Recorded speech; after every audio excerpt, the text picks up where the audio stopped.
Good morning and welcome to the Alderan webinar. It's been an exciting time for the company and I'm joined by Scott Caithness, who will take us through the recent $5 million capital raising, which will help fund a diamond drilling program at the Detroit project over in Utah. All attendees are in a listen-only mode. If you would like to ask a question, please enter it via the Q&A section in Zoom. I'll now hand over to Scott for his presentation. Scott, welcome. Thanks, Joe. Good morning, everyone, and thank you for joining this presentation, which is an update shareholder presentation on the exploration that Alderan's been doing on its projects in America. Just by way of introduction, my name's Scott Caithness. I joined Alderan as a new Managing Director in April this year, and this is my first presentation for Alderan, so hopefully it provides a good update for everyone. Just the usual disclaimer. Just starting with a few highlights for the company. As most of you would know, all of our projects are located in Utah in the USA, which is one of the world's leading mining jurisdictions. Our flagship project is the Detroit Copper Gold Project, which is in a historical mining district in Utah. All of our exploration results to date at Detroit have really provided outstanding potential for copper and gold. We will be actually commencing drilling in September. This year. The drill rig is organised and we're ready to go. We've also got a pipeline of projects which has been developed over the last couple of years within the company. Valley Crossroads is one of our early stage, and also White Mountain, and many of you will know of the Frisco project, which has been within the company since its IPO a few years ago. We also have a very experienced board and executive team, so stacked with very experienced explorers. A little bit of background on the board and executive. Tom Eady is our chairman. Tom is part of the founding team when the company listed. He's also a founding chair of Copper Strike and Syra Resources, and also Discovery Nickel. Peter Williams, who most of you will know, was my predecessor as the managing director. So Peter stepped aside earlier this year to pursue some of his other business interests, but has remained involved in the company and has been a great source of background and experience for me. He was a founding member of Independence Group and also of Ampella Mining. Bruno Hegner is our Vice President of Operations in the US and is basically in charge of all of our operations over there. He was the Managing Director of Rio Tinto Copper Projects Group and also Vice President of Resolution Copper, both Rio Tinto companies. And we have Matt O'Hara over in Perth as our company secretary. A little bit of my background. I'm a geologist by training with about 35 years of experience in Australia, Asia, and Africa and the Pacific.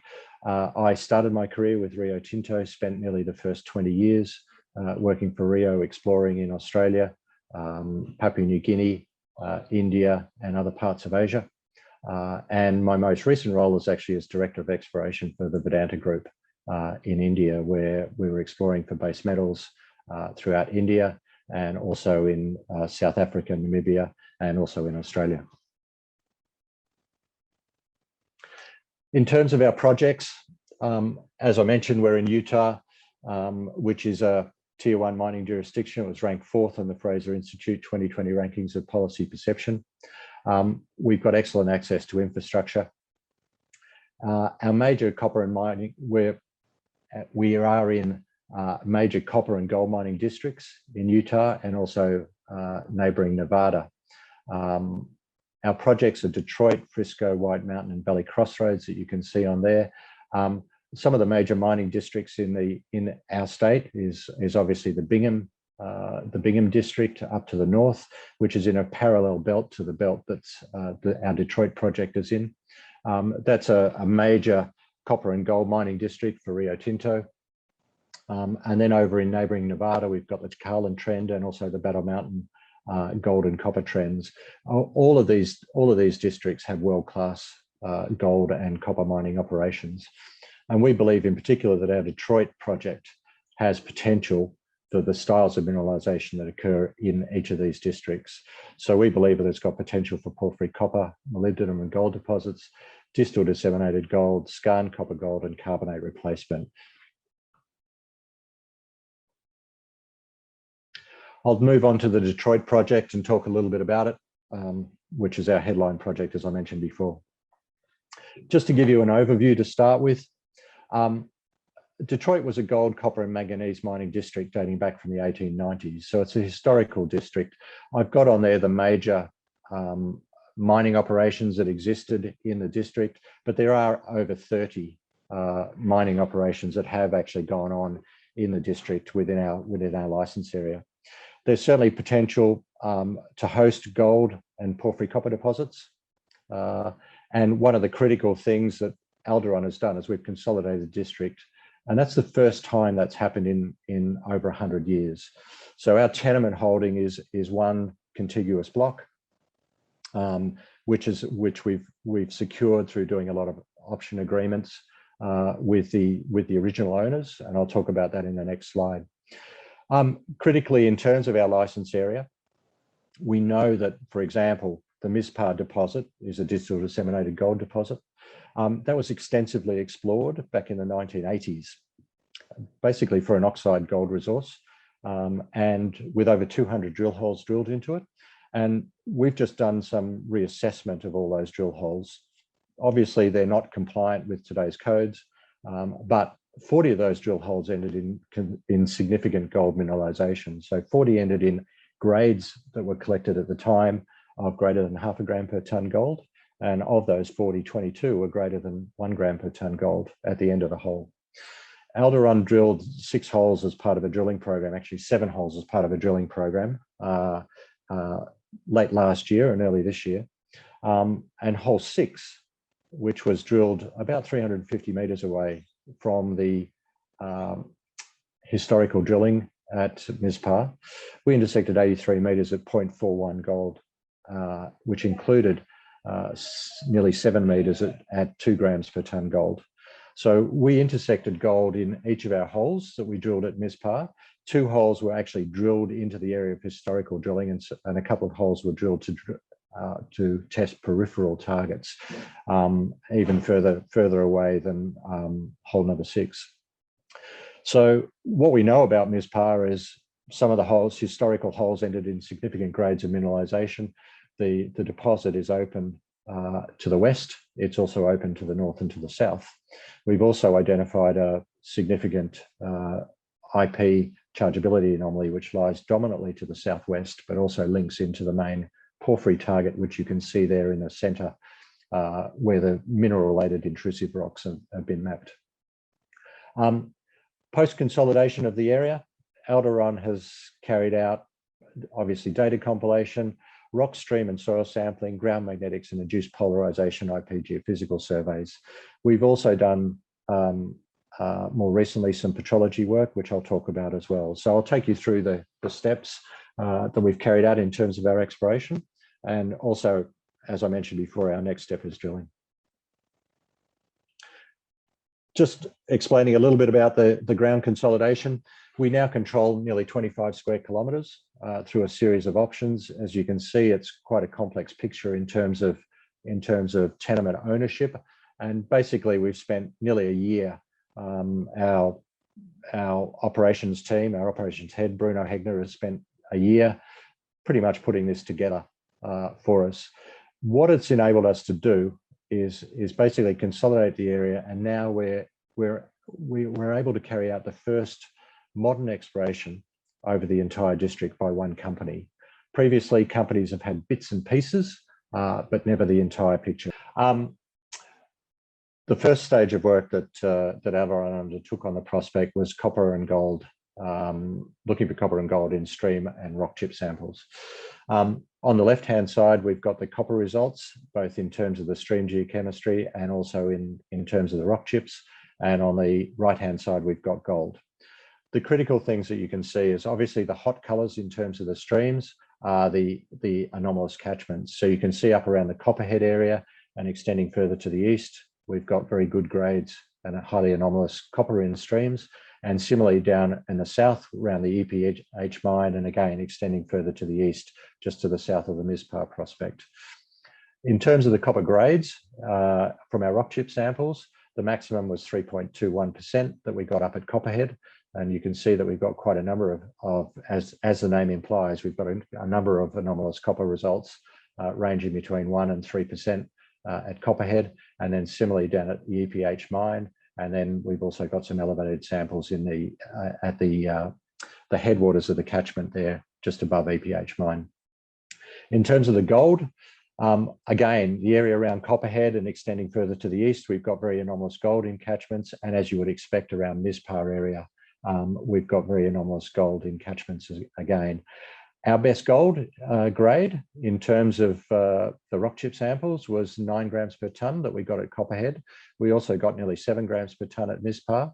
So of the 197 rock chip samples that we collected within the prospect area, 17 of those samples grade greater than 0.5% copper with a maximum of 3.2, and 28 samples grade greater than 1% gold, 1 gram per tonne gold, sorry, with a maximum of 9 grams per tonne. So basically the rock chip samples and the drainage samples align. Our next step was to carry out a ground magnetic survey. So you can see the area of the ground magnetic survey, and the grid within that is the IP lines that were done subsequent to the ground magnetic survey. Basically, with the ground magnetics, we identified what we refer to as the Basin complex. And Basin complex is about 1.6 kilometers in diameter, so it's a very large feature. You can see within the Basin complex, the Basin main anomaly that is sitting there. We interpret that to be the mineralized core of a porphyry system, and it's the potassic altered zone within that porphyry system. Just to give an indication of scale, the Basin main feature is about 500 meters east-west by about 300 meters north-south, and has been modeled. So on the right, you can see the inversion, 3-dimensional inversion modeling to a depth of around about 500 meters below surface. So again, a very, very significant feature. You can see wrapping around the Basin main magnetic feature, we have a low zone of magnetics, and then you can see that there's an outer rim of more magnetic material, which we interpret to be variably magnetic and also altered combination of skarns and also intrusive bodies. You can see up in the north, we've got the Copperhead feature, which we believe is a small intrusive stock peripheral to the old Copperhead workings. One of the reasons that we think that the Detroit project is a classic magnetic signature is comparing it with other porphyry signatures around the world. On the left-hand side here, we've got the Detroit magnetics, and then on the right-hand side, we've got the magnetics for the Alumbrera deposit in Argentina. Alumbrera was mined between 1998 and 2019, and at the time that it commenced operations, had a resource of around about 700 million tonnes at about 0.5% copper and about 0.6 grams per tonne gold. You can see at Alumbrera, we've got what is identified as the potassic core, and then across to our Basin main anomaly at Detroit, you can see we've similarly interpreted our potassic core as being the Basin main target. You can see at Alumbrera, we've got a zone around that potassic core of low magnetics, exactly the same at Detroit. And then we've got an outer variably magnetic zone, which is the same as what we've got at Detroit again. So, and these images are approximately the same scale. So, you know, basically almost like dead ringers for each other. Very good. After we completed the magnetics, we decided to do an IP survey to identify the chargeable zones and also the resistive zones, with chargeable zones more likely to be caused by sulphides. And what I've got here is just a 3D image, basically putting the chargeability around the magnetics. So you can see the Basin main magnetic anomaly is the red going through the middle of this particular diagram, and wrapping right around that, you can see that we've got the Basin complex chargeability anomaly. This is using a cutoff of 40 milliseconds. Most geophysicists will tell you that anything above 20 milliseconds is actually a significant chargeability anomaly. So we're using a cutoff for this of twice what geophysicists would consider as being anomalous. The other really important part about this particular picture is that we've identified 3 additional targets. We've identified the southern anomaly, the northern extension, and also there is a chargeability anomaly at Copperhead as well, sitting in between the magnetic responses that we had there. We believe that each of these targets has potential for digital disseminated gold mineralization. Just to put a perspective on that, on the chargeability as well, left-hand side, you can see the chargeability at 40 milliseconds. So the same cutoff as what I was showing in the previous image. On the right-hand side, you see the same area at a 60 millisecond cutoff. The reason I've done that is because you'll see that there's a slight embayment at 40 milliseconds on the northern side of the Basin main magnetic anomaly. You can see that when we get to 60 milliseconds, basically the Basin main is no longer chargeable. That's consistent with a different sort of sulphides causing the chargeability response over the Basin main magnetic feature, and which we interpret that they could well be copper-rich sulphides, which are slightly less chargeable than iron-rich sulphides or pyrite that would typically cause most of the response. Also, you can see on the 40 millisecond image, the southern anomaly, the northern extension, and Copperhead responses really stand out. Just to give a perspective for you, if I did show you an image with 20 milliseconds, basically the southern anomaly would merge into the Basin complex chargeability anomaly, and also the northern extension would become much more prominent. One of the pieces of work that we've done post this is we've also added 2 lines of IP to the south, and also 1 line to the north to close off the Copperhead feature in the north. And also we had an indication of a response at Mispar, and we've closed that off to the south. And what I can tell you is we have a significant chargeability anomaly at Mispar also. So effectively, in addition to the Porphyry target sitting in the middle around the Basin complex and with Basin main, we have 4 additional distal disseminated gold targets sitting around that Basin complex. The last bit of work that we've done, the most recent piece of work, is when Alderan carried out a drilling program at Mispar, as I mentioned earlier, in late 2020. And part of that program was to drill holes into, obviously, the Mispar project to verify and confirm the past drilling, but we also drilled a couple of other holes further to the north, as you can see. The most important hole in the context of the presentation on Detroit at this point is hole number 3 that you can see there, that was aimed towards the Basin main magnetic anomaly. That hole was drilled before we actually knew the Basin main magnetic anomaly, before we'd completed all the ground magnetics over that feature, because we didn't have all the tenement.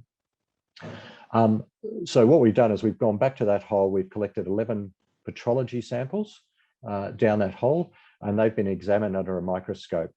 The petrography is used to identify the minerals in rocks, and also to identify the alteration that occurs, basically so that you can put a name on the rock and make sure that you're in the right geological environment. The petrography, the 11 holes were collected from 42 meters down the hole down to 209 meters down the hole. So they were scattered down the hole as we went. But basically it confirmed that we have copper and molybdenum mineralized potassic altered porphyry, basically right down the hole. Every hole, every sample had copper plus or minus molybdenum mineralization. The copper and the molybdenum increased as we went down the hole, which is drilling towards the Basin main feature.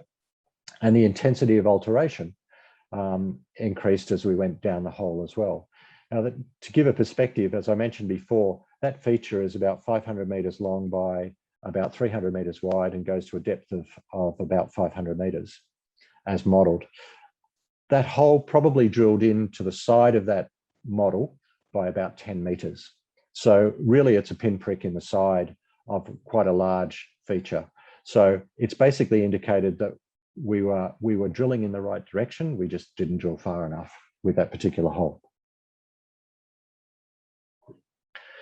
In terms of our next steps at Detroit, we've completed the soil sampling, and there's a copy of the grid on the image there. We've collected 2,200 soil samples on lines 200 metres apart and spaced 40 metres along those lines. Those samples are in the laboratory for analysis at the moment, and hopefully we will start to get those results coming back over the next few weeks.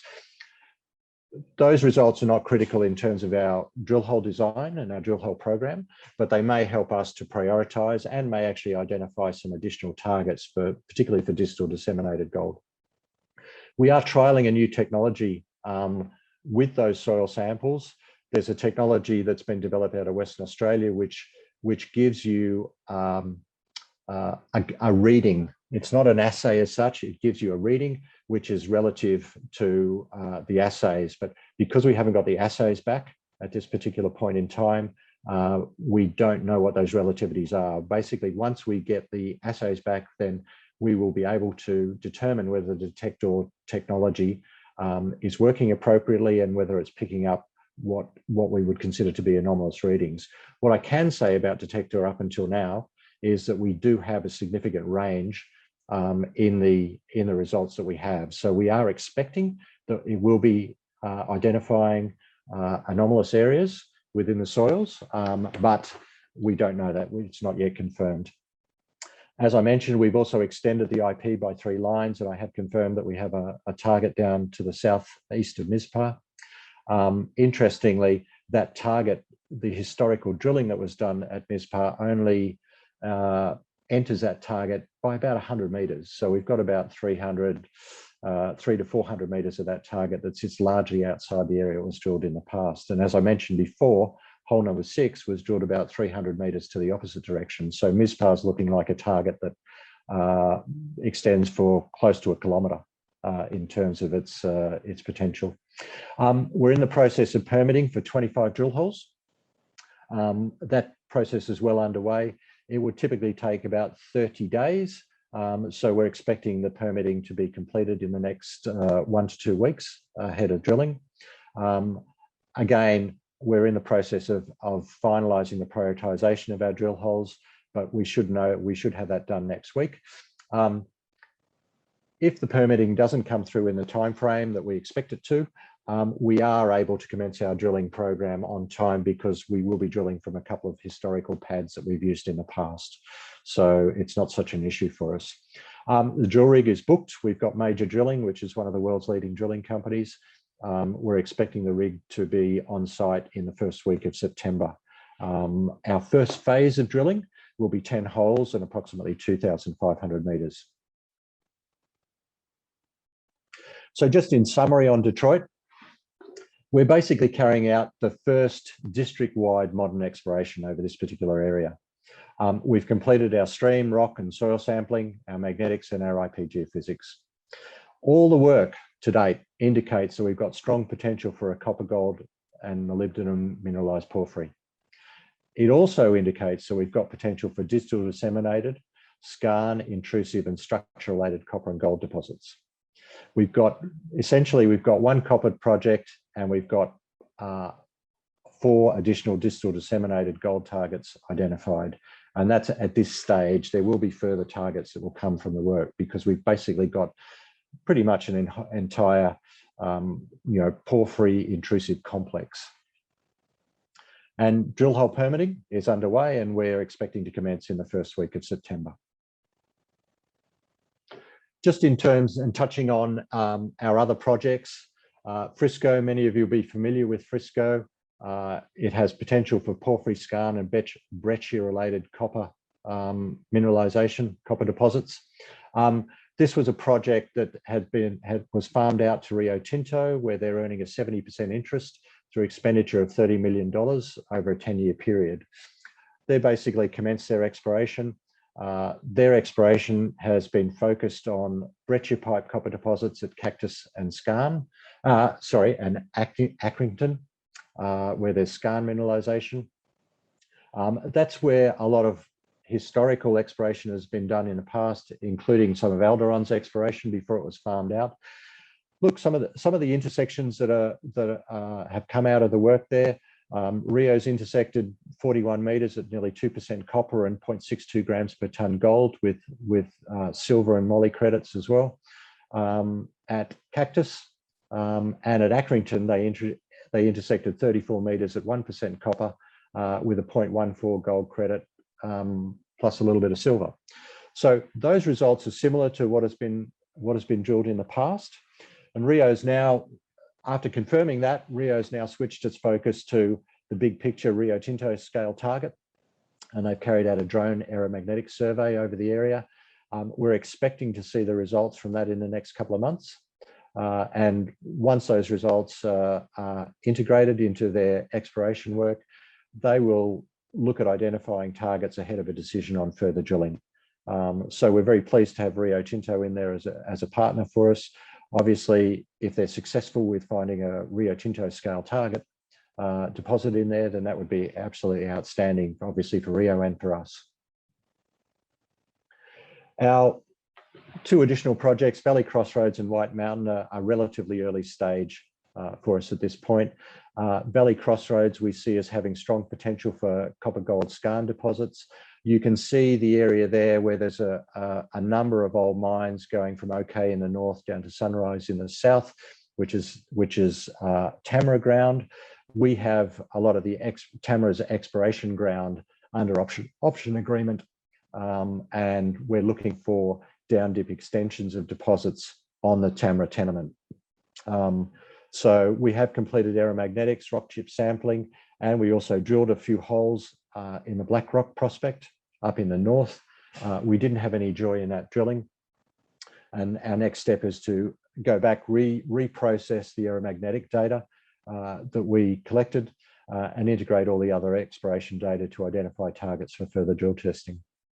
In terms of White Mountain is a preserved epithermal system. It's got a 5-kilometre long zone of argillic, phyllic and silica alteration, which you can see on that map.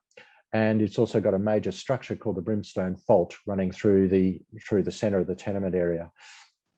It's basically got a lot of the classic features of an epithermal. It's got sinter terraces, alunite cap, chalcedony blanket, and there's also historical sulphur mining going on in the district. We've carried out a ground magnetic survey, and we've carried out some very limited reconnaissance rock chip sampling where we did get some elevated mercury in some of our samples, but basically it's early stage for us. We see as being the highest potential areas being at the western end of the Brimstone Fault there, down near the Shoe Haliocyte area, prospect area, and basically our task now is to work this up so that we can identify targets for drilling. So just in conclusion, Alderan's flagship project in Detroit, as I mentioned before, it's got potential for significant copper, porphyry copper, and also gold mineralization. Our next step is to get the soil analysis, get the permitting finalized, and commence the drilling. Our initial drilling, 2,500 meters in 10 drill holes, will commence in the first week of September. We've also built a portfolio over the last couple of years of high quality copper and gold projects. We've got significant copper and gold intercepts at prospects at Frisco. We're in a fantastic location in Utah, tier 1 mining jurisdiction with excellent infrastructure, and we've got a very well experienced board and executive team, and also team on the ground carrying out the work. Just finally, our corporate structure. This is following completion of the recent placement. And I guess the most critical thing from our point of view is the placement was very successful, and post-placement we'll have around $5.5 million to carry out our exploration going forward. And thank you very much. Fantastic, Scott. A really interesting insight into the projects happening at the moment at Alderan. As I mentioned at the start of the call, if you had any questions at all, please enter them via the Q&A panel there at Zoom. But we have had a couple come through already. One here from Andrew Livy at Bell Potter. Scott, is the drill rig secured for your program, and what's the overall cost of drilling? Yeah, look, the drill rig is secure. We have secured major drilling as our contractor. Our most recent information, which is as of a couple of days ago, is that the drill rig is just finalising a job that it's on at the moment. It will then be going into the workshop for a couple of weeks just to have its routine maintenance done, and will be available for us in the first week of September as planned. So everything's on schedule. We're in constant contact with Major, obviously, as the program draws near. So yes, we've got the drill rig secured. In terms of the cost of our drilling, look, we've got a budget in place to do the drilling of a little bit over $3 million. That's for the actual drilling program. I guess from our perspective, the cost of drilling has actually gone up quite significantly over the last 12 months since we carried out our last drilling program at Frisco. My understanding and what I've been told is that's largely because the drill companies can't get drill crews to operate the drill rigs. Is one of the biggest challenges. So we've seen probably a 30 to 40% increase in the cost of drilling overall, but basically, yes, we have the budget in place and we've got the drill rig secured. Fantastic. And another one here from Andrew as well, Scott. What are the sizes and dimensions of the gold targets that you've identified in the geophysics over there in Detroit? Yeah. Look, obviously it depends on, we see the gold target, well, we see the gold targets primarily as being represented in the chargeability IP anomalies. Obviously it depends on what cutoff you use in terms of the chargeability responses. If I use the 20 millisecond cutoff that the geophysicists talk about, then each of those targets has a strike length of between 800 meters and about 1.1 kilometers. Each of them is between 250 meters wide and about 400 meters wide. And each of them goes down, 300, 400, 500 meters. Some of them are modeled significantly deeper than that. So they're quite substantial targets. If you talk in terms of, rock mass, those targets, if you combine them, represent potential for, let's say, 70 to 90 million tons. Obviously, we don't know what the grade is yet. We know that the MISPAR drilling overall was relatively low grade, so just under 1 gram per ton.